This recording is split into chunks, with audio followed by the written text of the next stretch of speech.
the busiest footbridge or pedestrian crossing of Dublin. Let's go ahead.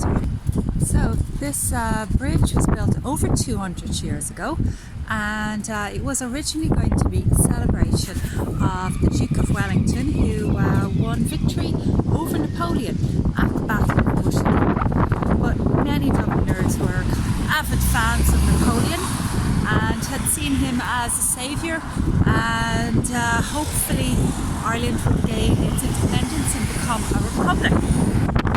However, that didn't happen. So anyway, we remained part of Britain for a very long time, and Dubliners, they weren't so happy to be digging deep into their pockets to construct a bridge to celebrate a West Brit, a man who was born in Ireland but saw himself as English,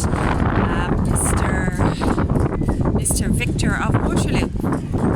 So they didn't donate to construct the bridge, and a man who had a couple of leaky ferries, he decided to build the bridge if he could receive a toll of a half a penny for 100 years. Half became hey presto, the Ha'penny Bridge.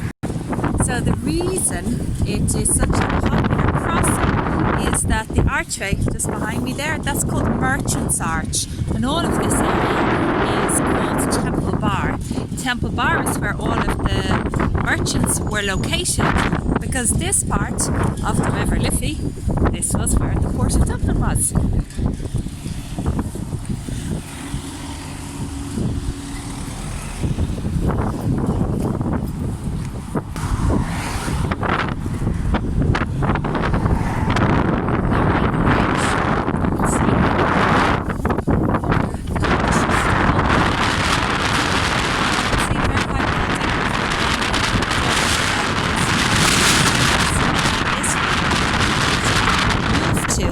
That's why a bridge could be constructed here, as